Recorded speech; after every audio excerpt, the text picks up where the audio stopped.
Ya, kita berjumpa kembali di dalam pertemuan selanjutnya untuk perkuliahan irigasi dan bangunan air.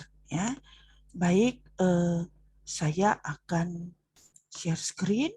Ya. Kali ini topik kita, bentar, ya, kita akan membahas mengenai bangunan silang dan terjun.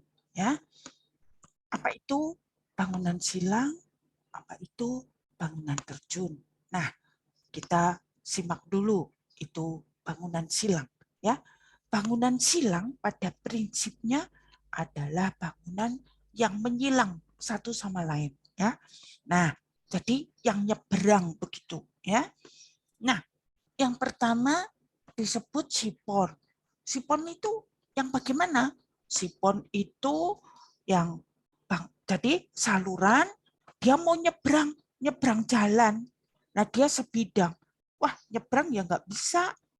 Terus dia mau nyebrang jalan atau nyebrang sungai atau apa saluran lain ya. Jadi dua saluran yang mau bersilangan. Nah berarti yang satu harus ngalah. Dia turun, baru nyebrang, naik lagi, nah baru bisa. Nah, jadi yang turun nyebrang ya. Jadi bisa nyebrang jalan, bisa nyebrang saluran lain ya. Jadi kalau di sipon itu prinsipnya dia turun dulu nyebrang.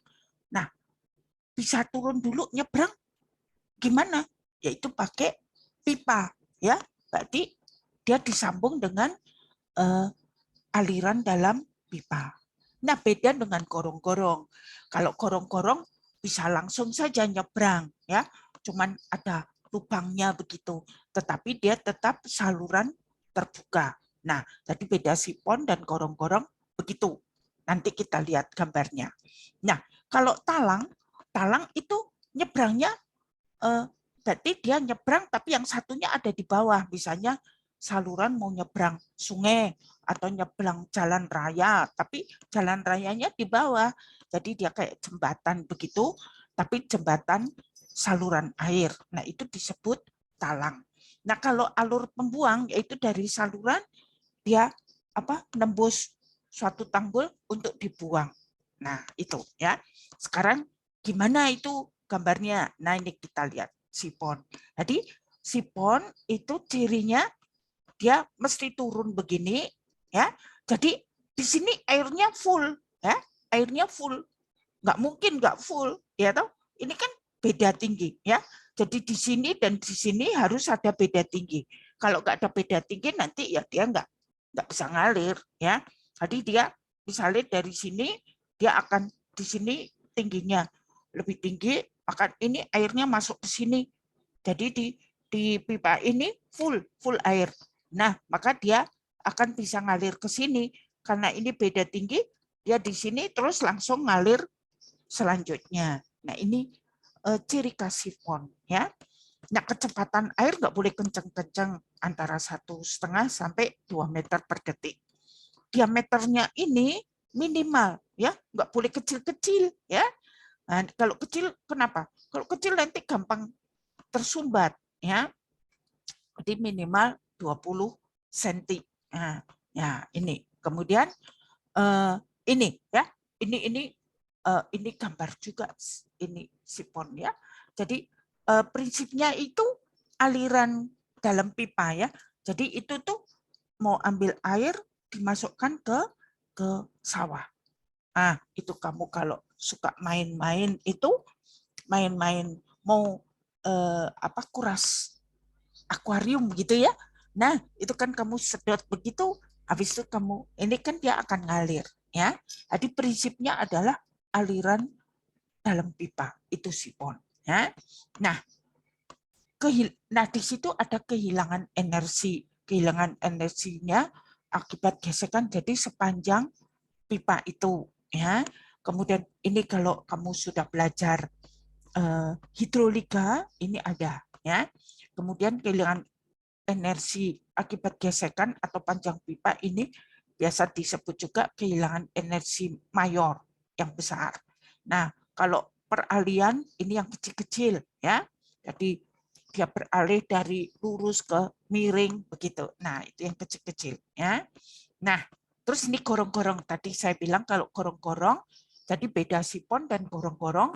Kalau sipon itu disambung dengan aliran dalam pipa. Tapi kalau gorong-gorong enggak, cuma ya dia tertutup, tapi tetap saluran terbuka karena di sini dilihat airnya tetap di sini ya.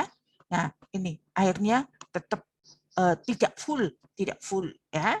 Nah ini ya kecepatannya 1,5 sampai 2 meter per detik sama ya. Nah seperti ini kalau kamu lihat bisa bayangkan ya, ini gorong-gorong ya, ini gorong-gorong. Nah terus kalau talang itu, nah ini dia di atas nih macam jembatan ya, tapi jembatan air ya. Di sini misalnya dia lewat sungai atau saluran begitu ya. Nah ini juga ada kehilangan energi ya. Nah kemudian, nah ini kamu lihat nih ya. Ini adik Nona ini sedang jalan di dalam talang. Ini ada airnya ini berarti. Ini ada airnya atau jadi dia memanfaatkan talang untuk nyebrang ya, seperti jembatan aja. Ini tadi yang saya bilang bisa nyebrang jalan raya, bisa nyebrang sungai ya. Kemudian kalau alur pembuang, nah ini saluran dari sini mau dibuang ke saluran yang lebih besar. Nah, ini alur pembuang. Ini juga namanya bangunan silang ya. Nah, ini alur pembuang ya. Sekarang bangunan terjun ya. Berarti terjun ya. Ada 2 macam.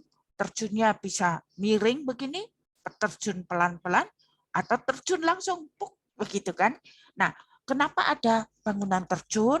Yaitu karena kalau salurannya terlalu miring itu tidak boleh ya, tidak boleh kalau terlalu miring. Kemiringan saluran itu ada batasannya ya. Nah tapi kalau topografinya terjal gimana? Nah, jadi ini miring agak landai, terjun, miring lagi, terjun begitu ya. Nah, ini semacam ini. Tentu kamu pernah lihat ini. Ini namanya terjunan. Di sini ada terjun, di sini ada terjun ya. Nah, jadi trap begitu ya. Itu terjun. Nah, sekarang tugas ya. Tugas.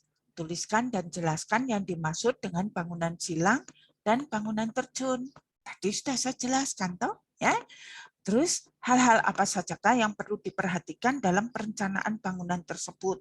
Itu ya kecepatannya dan sebagainya. Kemudian sistem operasional sebetulnya apa yang perlu diperhatikan? Ya bangunan itu jangan sampai ada sampah ya. Kalau ada sampah kan nanti membuat tersumbat ya. Kalau tersumbat macet ya, macet bisa meluap ya. Nah, itu. Terus tuliskan dan jelaskan dengan gambar ulang ya.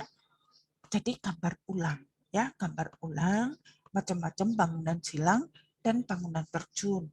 Nah, kamu tadi sudah semua ya, bahan nanti juga sudah saya berikan. Nah, silahkan buat ya. Terima kasih ya. Saya akhiri, sampai ketemu pada kesempatan